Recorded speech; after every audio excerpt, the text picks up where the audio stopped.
चला तर आज आपण बनवूया 1.25 किलो प्रसादाचा शिरा. 1.25 किलो प्रसादाच्या शिऱ्यासाठी लागणारे आपल्याला 1.25 किलो तूप, 1.25 किलो रवा, कडकडीत तूप तापून रवा आपण छान खरपूस भाजून घ्यायचा.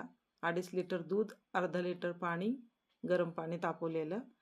छान खरपूस असा लाल होईपर्यंत रवा परतून घ्यायचा. त्यात गरम केलेलं दूध ओतायचं आणि त्यासोबतच अर्धा लिटर पाणी ओतायचं. त्यामुळे काय होतं, रवा आपला लुसलुशीत आणि मऊसूत होतो.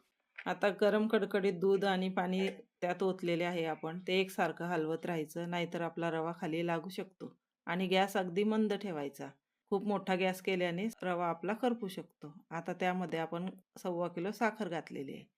साखरसुद्धा छान अशी ढवळून घ्यायची, म्हणजे त्याला पाणी सुटून एकजीव असा कोरडा होतो रवा. रवा कोरडा झाल्यानंतर आपण थोडे ड्रायफ्रुट्स तळून घेतलेले ते सुद्धा त्यामध्ये ॲड करायचे आणि ते सुद्धा हलवून घ्यायचे.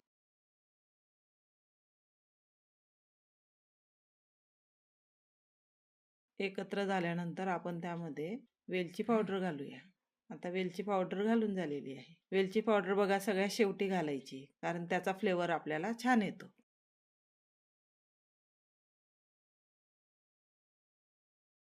तर कडेने तूप सुटू लागले, याचा अर्थ आपला प्रसाद तयार आहे. आता 2 मिनिटं आपण प्रसादाला वाफ घेऊया.